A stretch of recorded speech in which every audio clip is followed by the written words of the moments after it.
మీకు అందరికీ కూడా ఒకటే విషయం చెప్పదలుచుకున్నాను. ఈ ఎన్నికలు చాలా ప్రాముఖ్యతతో కూడుకున్నటువంటి ఎన్నికలు ఇవి, పార్లమెంట్ ఎన్నికలు. ఒకే విషయం చెప్తా మీకు నేను. 2001 మన పార్టీ పెట్టేటప్పుడు పెట్టిన తెల్లారే చంద్రబాబు నాయుడు ఆ రోజు ముఖ్యమంత్రి ఉండే, కాంగ్రెస్ పార్టీ ప్రతిపక్ష నాయకుడు వైఎస్ రాజశేఖర రెడ్డి ఉండే. వీళ్ళిద్దరూ వ్యంగ్యంగా మాట్లాడారు. తెలంగాణ ఇట్లా వస్తుంది, పార్లమెంట్ లో వస్తుంది కదా, పార్లమెంట్ లో మరి బిల్లు పాస్ కావాలంటే 272 మంది ఎంపీలు ఉండాలి కదా.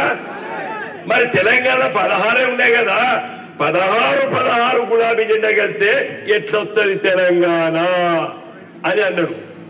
ఓ పెద్ద పెద్ద పత్రిక తాటంత అక్షరాలు వేసి మనను దివాలా తీయడానికి ప్రయత్నం చేసిండ్రు. అంటే మన ఉద్యమం లేవకుండా ప్రయత్నం చేసిండ్రు. కానీ గులాబీ జెండా ఏం చేసింది? 5 ఎంపీలతో ఢిల్లీకి పోయి 2004లో 32 రాజకీయ పార్టీలను ఒప్పించి తెలంగాణ రాష్ట్రం కోసం రాష్ట్రపతితోని, ఆనాడు భారత రాష్ట్రపతి అబ్దుల్ కలాం గారితో పార్లమెంట్ లో తెలంగాణ రాష్ట్రం ఇవ్వడానికి ఈ ప్రభుత్వం సిద్ధంగా ఉందని చెప్పి ప్రకటన చేసే ఎంపీలు ఎంతమంది?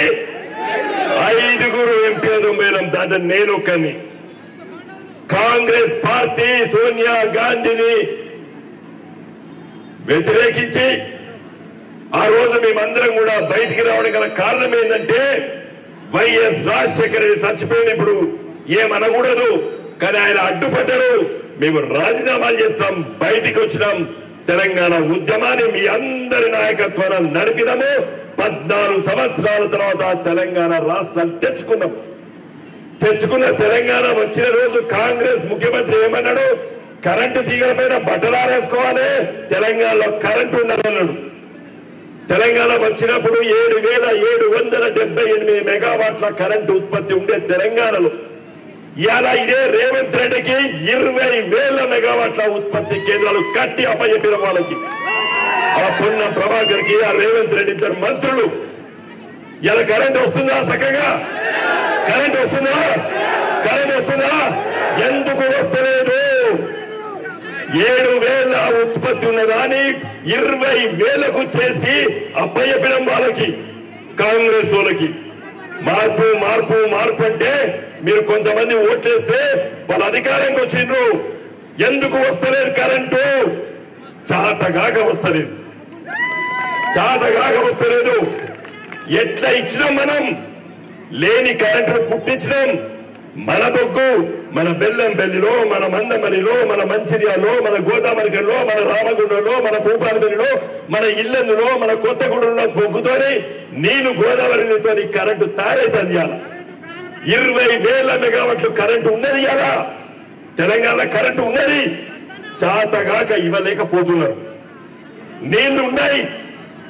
గోదావరిలో ఎండాకాలం కూడా నీళ్లు పోతాయి. సముద్ర పాలు చేసింది తప్పితే నీళ్లు తీసుకొచ్చి మన మిడ్మానేరు, మన ఎల్లండి నింపలేని వాళ్ళు. మార్పు అంటే 10,000కు 15,000. నేను రైతు భరోసా అన్నాడు. మన రైతు బంధు అంటే ఆయన ఏమన్నాడు? రైతు భరోసా అన్నాడు. ఇలా కొంతమందికి పైసలు వచ్చాయి నిన్న మొన్న, అవి మనకు ఇచ్చిన పైసలు 7,000 కోట్ల రూపాయలు అప్పచెప్పినాం రేవంత్ రెడ్డికి. ఆ రైతు బంధు మన పైసలు. రైతు భరోసా ఏలేదు రేవంత్ రెడ్డి ఇంతవరకు. మీకు తెలుసు కదా, 7,000 కోట్ల రూపాయలు బ్యాంక్ లో పెట్టి మనం ఓడిపోయిన రోజు రైతు బంధుకు 7,000 కోట్లు ఆడ అప్పచెప్పొచ్చినాం రేవంత్ రెడ్డికి. ఆ పైసలు 5 నెలలు ఇవ్వలేదు, కాంట్రాక్టర్లకు ఇచ్చుకున్నారు. ఇవాళ మన పైసలు మన కేసీఆర్ గారు రైతు బంధు పెట్టిన పైసలు ఇవాళ ఇప్పుడు ఇస్తాడు కొన్ని. రైతు భరోసా, నీ స్కీమ్ పేరు రైతు భరోసా. ఎకరానికి 15 బిడ్డ. నువ్వు ఇప్పటి వరకు ఇవ్వలేదే. ఎకరానికి 7.5 ఎకరాలు ఇవ్వాలి. కాబట్టి మిత్రులారా, మహిళలకి 2,500 ఇస్తాడు. 2 ఆరాళ్ళు ఉంటే 5,000 అత్తకు అత్త ఉంటే నెలకు 10,000 రూపాయలు వస్తాయని కొంతమంది మహిళలు ఇలా ఇచ్చిండ్రు. ఇవన్నీ కూడా మోసం చేసింది